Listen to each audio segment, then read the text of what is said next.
सभी का प्राथमिक शिक्षा महाविद्यालय पताही मुजफ्फरपुर में स्वागत है। तरंग कला एवं खेल उत्सव के अंतर्गत आज हम लोग कक्षा 6 के इतिहास के माध्यम से रुचिकर ढंग से प्रस्तुत करने जा रहे हैं। इस गतिविधि का निर्देशक हमारे महाविद्यालय के व्याख्याता ओम प्रकाश शास्त्री जी हैं।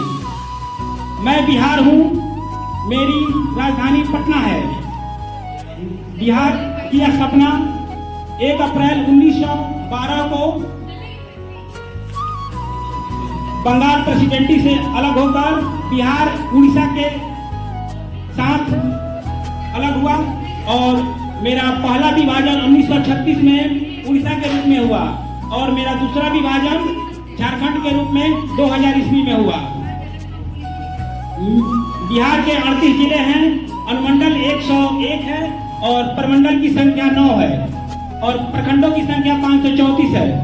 बिहार का क्षेत्रफल 94,163 वर्ग किलोमीटर है, जो भारत के क्षेत्रफल का 2.86% है और भारत के जनसंख्या में बिहार का स्थान तीसरा नंबर का है। बिहार की चौहदी उत्तर में नेपाल, जो बिहार के 7 जिलों से अपनी सीमा साझा करती है, और दक्षिण में झारखंड, जो बिहार के 8 जिलों से साझा करती है सीमा, और बिहार के पूर्व में पश्चिम बंगाल, जो बिहार से 3 जिलाएं साझा करती है अपनी सीमा, और पश्चिम में उत्तर प्रदेश, जो बिहार की 8 जिलाओं से अपनी सीमा साझा करती है। बिहार की उच्च न्यायालय पटना है। बिहार में लोकसभा सीटों की संख्या 40 और राज्यसभा सीटों की संख्या 16 है और बिहार में विधानसभा सदस्यों की संख्या 243 और विधान परिषद के सदस्यों की संख्या 75 है। बिहार की जनसंख्या 10 करोड़ 40 लाख है, जिसमें पुरुषों की संख्या 5 करोड़ 40 लाख और महिलाओं की संख्या 4 करोड़ 98 लाख है। बिहार का लिंगानुपात 913 प्रति 1000 पुरुषों पर है। बिहार में प्रमुख भाषाएं हिंदी, उर्दू, मैथिली, मगही। बिहार की साक्षरता प्रतिशत कुल 61.8% है, जिसमें पुरुषों की साक्षरता 71% और महिलाओं की साक्षरता 51% है। बिहार में एक बहुत ही प्रसिद्ध नालंदा विश्वविद्यालय है, जो दुनिया के सबसे प्राचीन शिक्षा केंद्र के रूप में जाना जाता है और यहाँ दुनिया का सबसे शक्तिशाली मगध का साम्राज्य, दुनिया का सबसे प्राचीन साम्राज्य के रूप में जाना जाता है और बिहार की ऊंचाई समुद्र तल से 173 फीट या 53 मीटर है।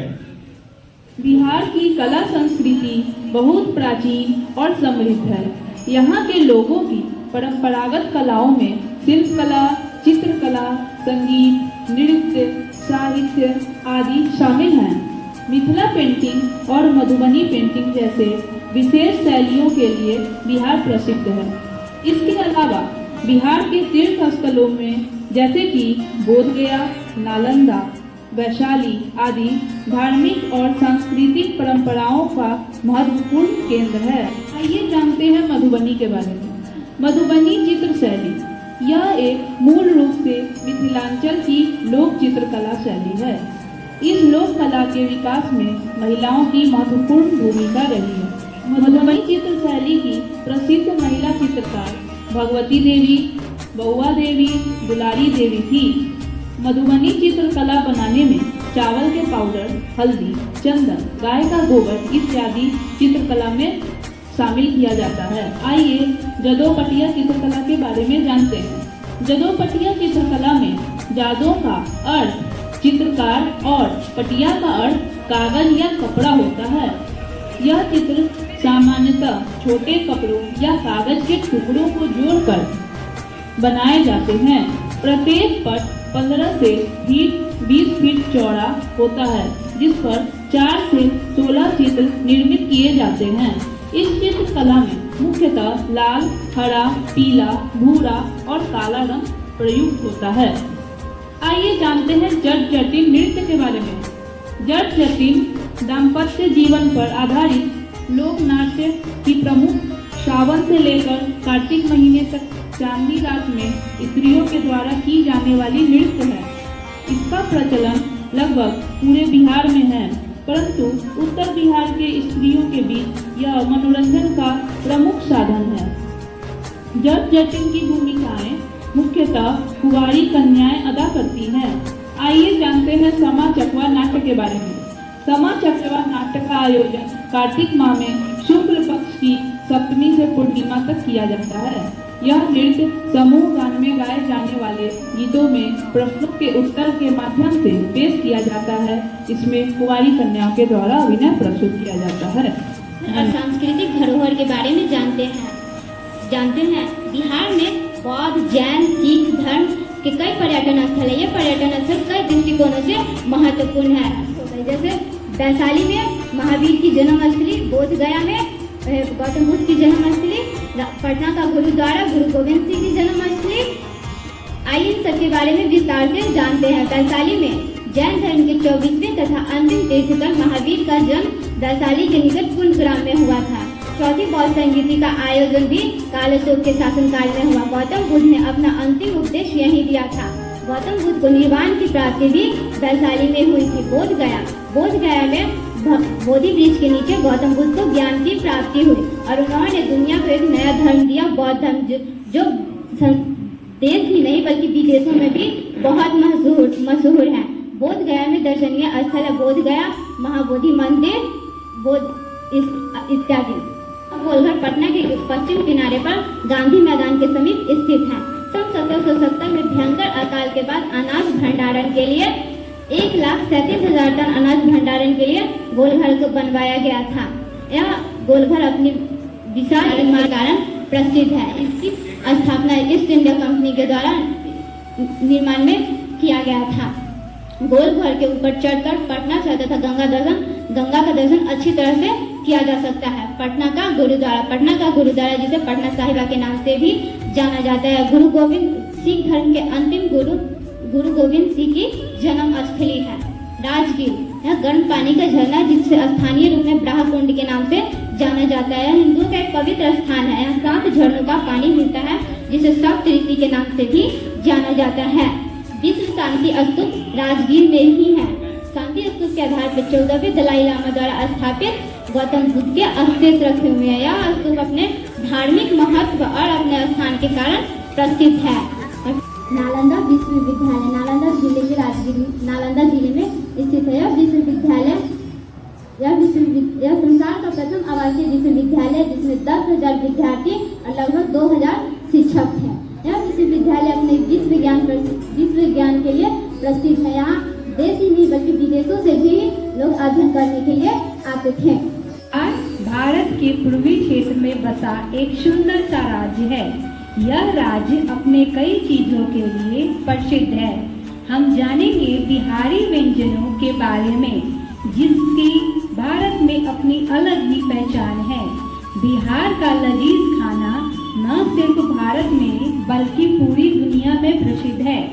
बिहार के स्वादिष्ट पकवानों की बात हो या फिर मेहमान में नवाजी की बात, या हो विश्व में किसी भी क्षेत्र को पीछे छोड़ देता है। यहाँ के व्यंजनों को चखने के लिए लोग दूर दूर से आते हैं। यहाँ व्यंजनों में ताजगी और मसालों की खुशबू किसी को भी नहीं रोक पाती है। यहाँ के खाने में अधिकतर घी, दही और बेसन का प्रयोग किया जाता है। दरअसल बिहार की पहचान यहाँ की बोली के साथ साथ यहाँ के स्वादिष्ट खाने से भी की जाती है। चलिए आज हम आपको बिहार के कुछ खास पकवानों के बारे में बताने जा रहे हैं। बिहार के व्यंजनों की बात हो तो सबसे पहला नाम आता है लिट्टी चोखा। बिहार में सबसे ज़्यादा पसंद की जाने वाली पकवान है लिट्टी चोखा। बैगन से बने चोखे के साथ साथ इसे हर बिहारी और बिहार में घूमने आया। हर बिहार का एक और स्वादिष्ट नाश्ता खाजा बिहार का पसंदीदा पकवान है। मालपुआ की भी बिहार में अलग लोकप्रियता है। इसे एक तरह के मिठाई के रूप में बनाते हैं। बिहार के बाहर भी उत्तर भारत में भी इसे काफी पसंद किया जाता है। हमारे यहाँ मालपुआ होली, दीपावली और छठ पूजा के अवसर पर बनाया और भेंट लिया जाता है। एक और बिहारी व्यंजन है रसिया। रसिया की खीर को छठ के पूजा के दौरान बनाया जाता है। स्वादिष्ट पकवानों में से रसिया भी बिहार के लोकप्रिय व्यंजनों में से आती है। खीर को अलग तरीके से भी बनाया जाता है, जिसे मखाने की खीर कहते हैं।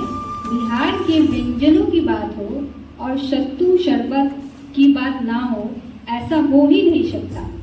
सत्तू की शरबत बिहार में एक लोकप्रिय ड्रिंक है, जिसे मूल रूप से बने हुए बेसन से बनाया जाता है।